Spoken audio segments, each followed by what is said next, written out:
Hola a todos, continuamos con esta serie de videos. Ahora en el video en el que vamos a hablar un tema, y si tienen ahí su libro o su cuaderno para anotar, vamos a hablar de paradigmas, ¿sí?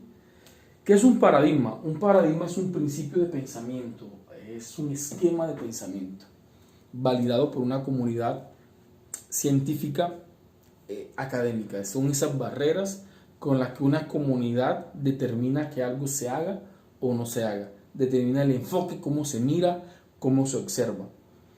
Y los paradigmas están en todo. Los paradigmas están en la política, los paradigmas están en la religión, los paradigmas están en la academia, los paradigmas están en todo, en la economía, está en todo, ¿cierto? Por ejemplo, cuando antes quizás de pronto se respetaban mucho los paradigmas políticos, actualmente lastimosamente los paradigmas políticos se han vuelto muy flexibles y una persona simplemente con recibir un aval puedes cambiar de cambio radical al partido verde o del partido verde puede cambiar al liberal o del liberal puede pasar al centro democrático o viceversa. Anteriormente había cierto valor más por el paradigma. No digo que esto sea bueno, no digo que esto sea malo, simplemente que antes la gente era más ortodoxa con el tema de los paradigmas. Y si yo de pronto era un pensamiento conservador y tenía afinidad con el pensamiento conservador, obviamente eso me limitaba o me impedía militar en el pensamiento liberal y eso obviamente generó guerras y generó confrontaciones internas en Colombia, pero los paradigmas son confrontaciones intelectuales, es la manera como piensa una comunidad determinada.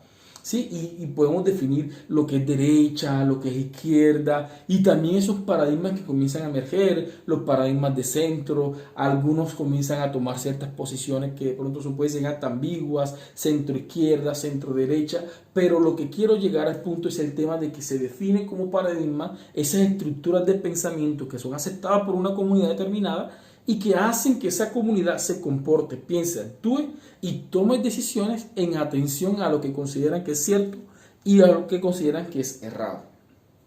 La religión o las religiones como tal son paradigmas, son estructuras de pensamiento que definen cómo hago, cómo actúo y cómo vivo.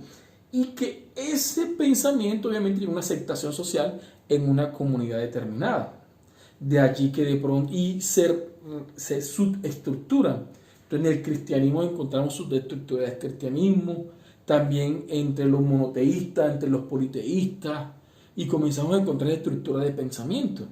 Y cuando uno conoce de pronto a alguien que tiene una fe determinada, pues te puede impedir que de pronto le brinden una cerveza porque sabe que su estructura de pensamiento no te la puede recibir porque en su religión, que termina convirtiéndose en un paradigma, está definido eso como pecado. Y podemos encontrar diferentes tipos de estructuras de pensamiento. Estructuras de pensamientos que te permiten, que permiten la poligamia, otros no permiten la poligamia. Entonces, los paradigmas son estructuras de pensamiento que tienen una validación en una comunidad determinada, ¿cierto? Entonces, para que lo comprendamos. Estos paradigmas de las ciencias, de lo que vamos a conversar, definen en cierta medida muchos de los otros pensamientos. Es decir, definen también el pensamiento político, en algunos casos definen también el pensamiento religioso, definen también el pensamiento académico y obviamente definen el pensamiento científico. Entonces, vamos acá a continuar y podemos encontrar lo siguiente. Entonces, desde el punto de vista epistemológico, existen diferentes tipos de ciencias. Están las ciencias exactas, donde se suscribe la matemática, la física, la química, la biología y todas aquellas ciencias. Se llaman exactas porque son medibles. Acá el pensamiento, la estructura de pensamiento de la ciencia exacta es ciencia, aquello que se puede medir. Si algo no se puede observar y no se puede medir, no puede ser considerado ciencia según este punto o este pensamiento de ciencias exactas. Ahí se suscriben todas las ciencias que son completamente exactas. Pero con el tiempo surgió un movimiento de ciencia que fue más social. Ahí se suscribe el derecho, se suscribe la administración, se suscribe el trabajo social, la sociología. Y aquí ya no solamente es lo que se puede medir, pero sino también lo que se puede observar. Y obviamente en la historia de la epistemología, desde el positivismo hacia las nuevas estructuras de pensamiento, comenzaron a migrarse las ciencias exactas en cómo se puede estudiar las estructuras sociales.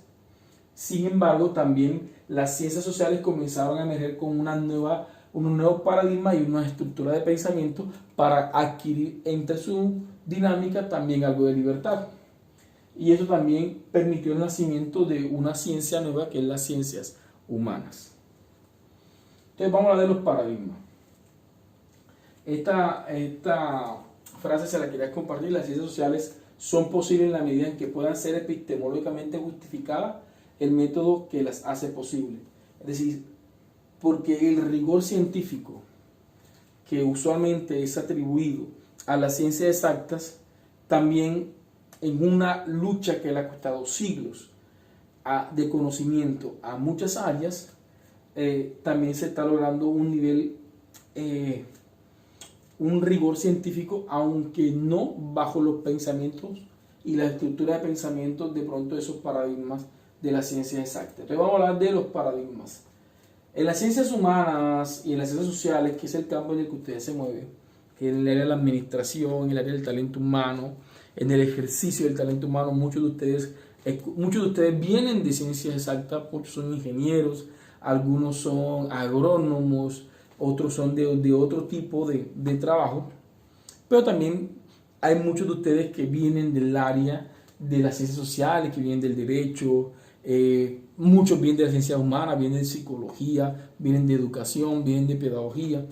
Entonces, vamos a hablar de los paradigmas que pueden estar presentes tanto en las ciencias sociales como en las ciencias humanas. ¿Ya? Y tiene que ver precisamente con esto. Bien, en este sentido vamos a hablar de lo siguiente. Anteriormente en pregrado ustedes quizás están familiarizados con estos dos conceptos. Antes escuchaban que una investigación era cuantitativa o que una investigación era cualitativa. El enfoque define la manera como observamos el mundo, cómo lo vemos. La ciencia exacta, que es un enfoque cuantitativo, todo gira alrededor del valor y la justificación científica que se le pueda dar a la investigación. Es decir, todo gira alrededor de cuán medible y cuán determinada y concreta sea la investigación. Las investigaciones cualitativas, por su parte, no le da tanto, o sea, sí puede surgir y sí puede implementar instrumentos cuantitativos, no obstante, le da cierto valor aún cosas que no pueden ser medibles, pero sí pueden ser observables y sí pueden ser estudiadas desde otro tipo de pensamiento. A esto se le llama el enfoque cualitativo. Entonces, esta estructura que le estoy conformando es para que ustedes entiendan los paradigmas, a qué enfoque se suscriben. Entonces, vamos a hablar de los paradigmas. En este sentido, tendríamos los siguientes paradigmas. El enfoque cuantitativo presenta un paradigma que se conoce como el paradigma empírico-analítico, que es el que vamos a trabajar en esta serie de videos. Los otros dos paradigmas los vamos a mencionar y vamos a explicar algunas características de manera general, pero les quiero comentar que obviamente será un tema muy amplio que no vamos a alcanzar a abarcar en práctica investigativa 1. Quiere decir que en práctica investigativa 1 solamente vamos a lograr conversar un poco del paradigma empírico-analítico. No significa que en el paradigma empírico-analítico no se puedan utilizar instrumentos cualitativos, se pueden utilizar, sin embargo hay que tener cuidado de que no afecten la muestra, porque este paradigma es muy delicado frente al tema de la muestra, y tampoco significa que el enfoque cualitativo no pueda permitir en un momento determinado que se reciban instrumentos cuantitativos. La gente suele muy arbitrariamente hablar de los enfoques mixtos. Sí existen y sí hay manera de hacer investigaciones mixtas, pero una investigación no es mixta simplemente porque yo voy a implementar instrumentos cuantitativos y cualitativos, sino que las fases de investigación, la estructura de investigación responde en fases determinadas a enfoques y paradigmas independientes, porque cada uno de los paradigmas tiene reglas claras y tiene procesos claros que se tienen que respetar. Bien, en este sentido, vamos a ver a lo siguiente. El enfoque cuantitativo. ¿Qué busca el enfoque cuantitativo? ¿Cómo saber que mi investigación y mi pregunta es de enfoque cuantitativo? Entonces, esa es la primera pregunta. ¿Cómo saber si mi pregunta y mi investigación es de enfoque cuantitativo? Sé que mi investigación será del paradigma empírico analítico si yo busco medir, busco evaluar, busco validar, busco determinar, correlacionar, explicar, identificar, analizar. Y miren que todos los verbos son concretos. Es decir, si mi intención es concreta, obviamente mi investigación es cuantitativa. ¿Sí? Por ejemplo, el objetivo de la investigación que decíamos en el video anterior: diseñar una estrategia basada en inteligencia emocional que permita mejorar, ¿sí?, el ambiente laboral. Entonces, para mejorar, yo necesitaría de alguna manera demostrar que la variable dependiente, en este caso ambiente laboral, pasó de un estado a un estado más positivo. Y eso obviamente me va a requerir indiscutiblemente justificarlo desde el punto de vista cuantitativo. Es decir, los datos numéricos, los datos y la explotación y la triangulación de los datos son lo que me va a permitir justificar y demostrar que definitivamente el ambiente laboral mejoró. Las investigaciones cuantitativas son lineales, tienen un inicio y tienen un fin. Se define un problema de investigación, se hace un diseño metodológico y se esperan unos resultados. Al final, la investigación será hipótesis o hipótesis nula. En este caso, la fundamentación teórica estará presente desde el inicio hasta el final de la investigación. Sobre todo de que no se hace ninguna acción hasta que haya claridad completamente teórica, porque un error que se comete en la investigación cuantitativa afecta no solamente los resultados, sino que puede invalidar la muestra y literalmente afectar el estudio por completo. El enfoque cualitativo.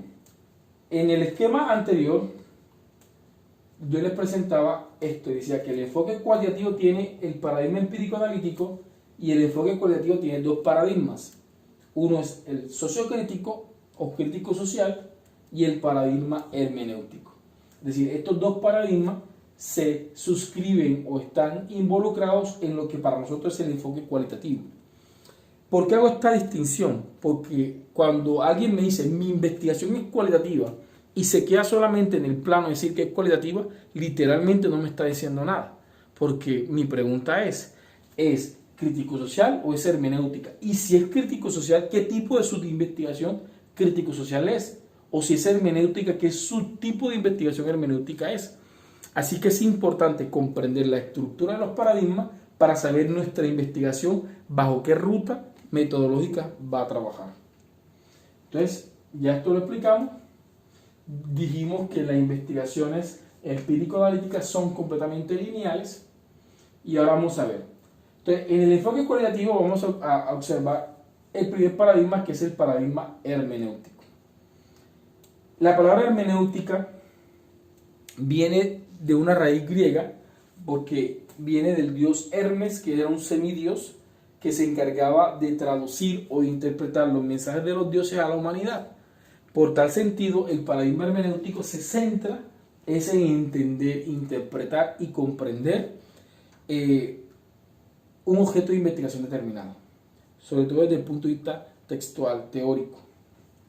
Es una investigación usualmente no de acción en campos, sino de análisis documental, de interpretación de información y obviamente lograrla, pues, obviamente, ya sea analizar, ya sea interpretar, ya sea reconocer, caracterizar, elucidar, es decir, diferenciar, entender y comprender. Miren que estos verbos están más asociados a comprender una realidad, no necesariamente desde lo numérico, sino desde la interpretación que pueda surgir no solamente objetiva, sino también subjetiva de los actores que están involucrados en el estudio y desde la misma interpretación subjetiva del investigador, obviamente sin perder rigor científico, estaríamos hablando de un paradigma hermenéutico.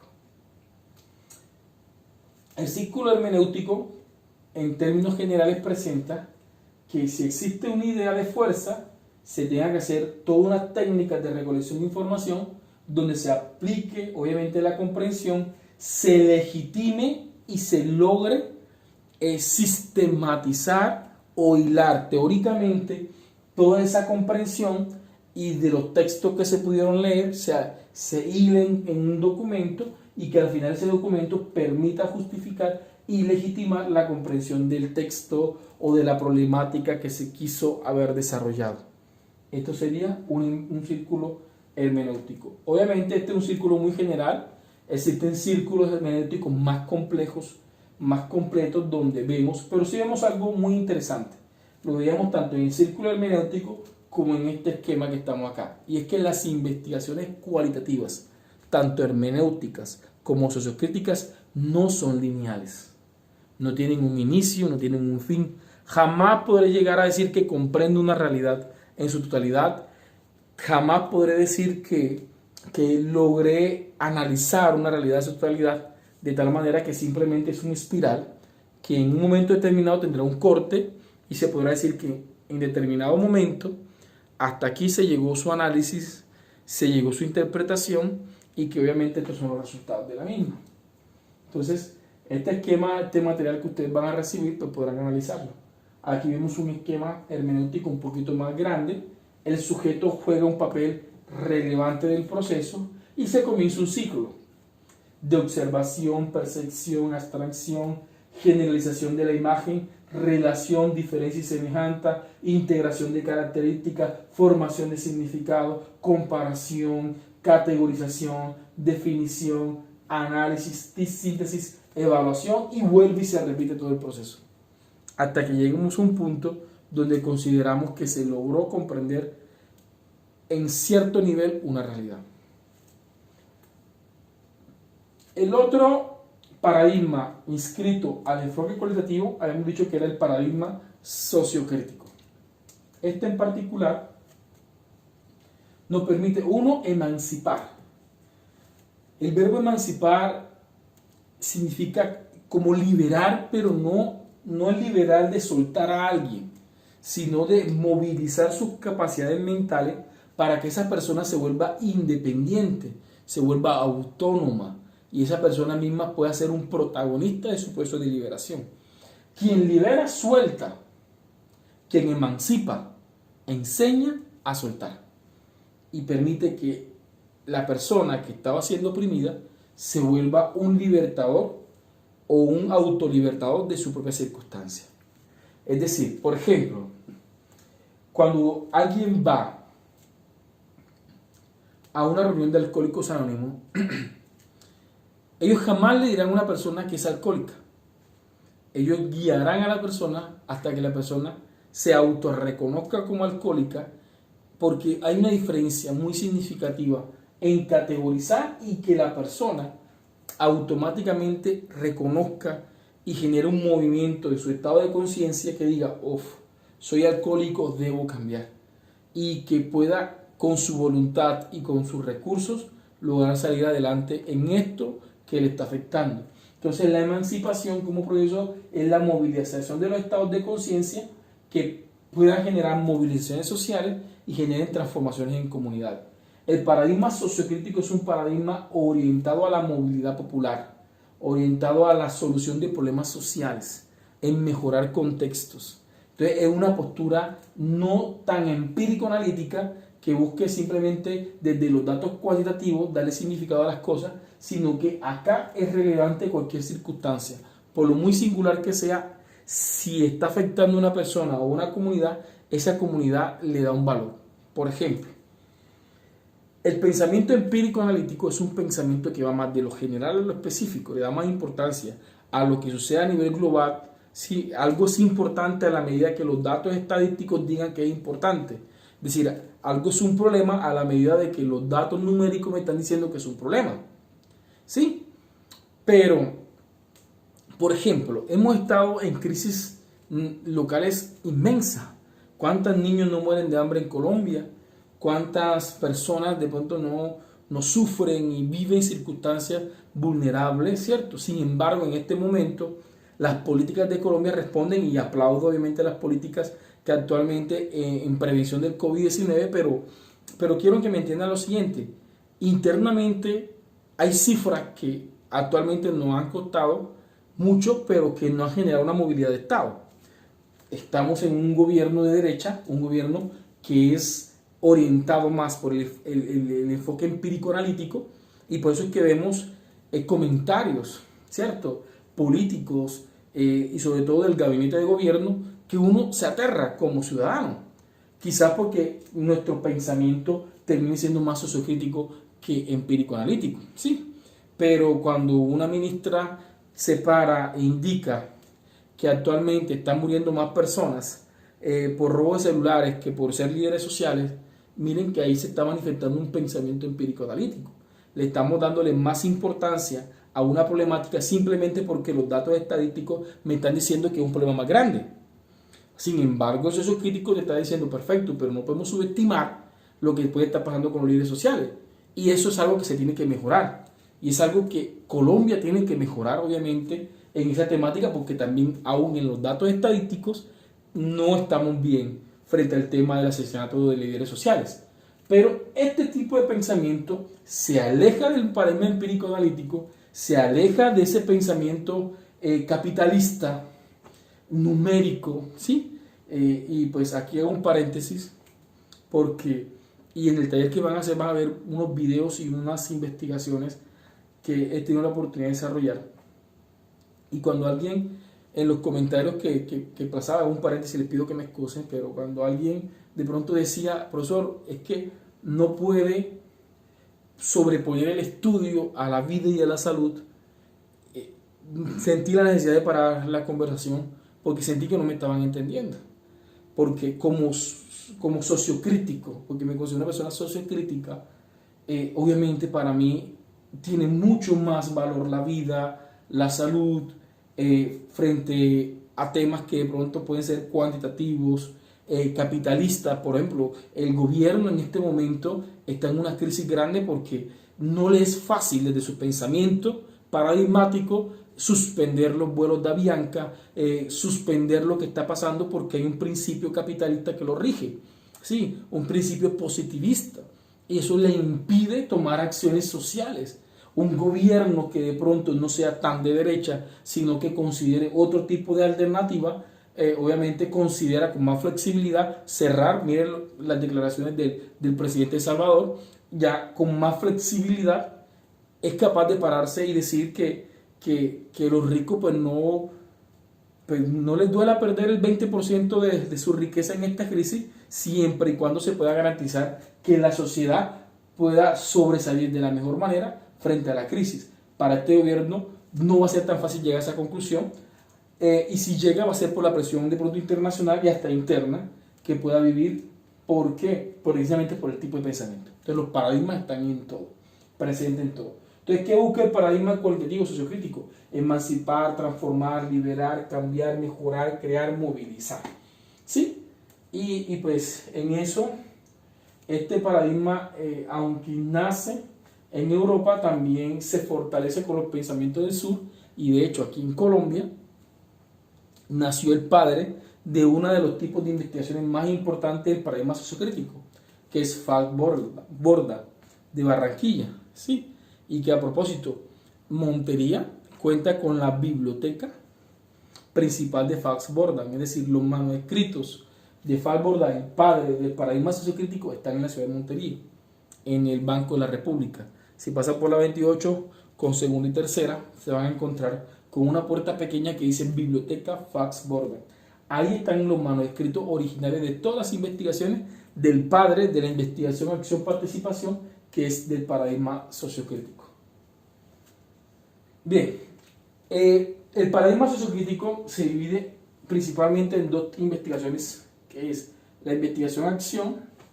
Entre los autores tenemos a John Eliot, que define un conjunto de elementos: diagnóstico, análisis y evaluación, y un conjunto de acciones que se van a estar repitiendo. Miren que aquí también persiste la continuidad en espiral. Las investigaciones cualitativas son espirales. Y aquí tenemos un esquema de lo que es la investigación-acción participativa, que a diferencia de la investigación-acción, es el pueblo o es la comunidad la que legitimiza el trabajo, le da valor al trabajo de este tipo de investigaciones, estemos de acuerdo o no estemos de acuerdo. Nacen las luchas sindicales, nacen los movimientos ciudadanos, nacen las políticas ciudadanas, ¿sí? Esa estructura que vemos en una propiedad horizontal para los que viven de pronto en edificios, ese concepto de propiedad horizontal, de crear actas, de crear asambleas, de generar debates, de generar participación y movilidad, responde precisamente el tema, la creación de fundaciones, de ONG, todo nace desde un paradigma sociocrítico, ¿ya? Porque la lucha, y estos son años de guerra, ¿sí? Y que le ha costado a la humanidad miles de muertos, obviamente es una lucha de pensamiento, ¿sí?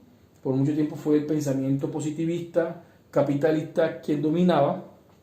Ahora pues obviamente en la historia han surgido otro tipo de movimientos, como por en el caso de Colombia la constitución política del 91 responde a los avances que se lograron a nivel social, y eso pues de alguna u otra manera responde a este paradigma de pensamiento, ¿sí? Entonces por el momento dejamos hasta aquí en el tema de paradigma. Ahora el siguiente video que vamos a hablar, vamos a conversar sobre el paradigma empírico analítico para entenderlo y comprenderlo de la mejor manera. Espero que hasta el momento estén pues entendiendo, y pues estaremos conversando más sobre este tema.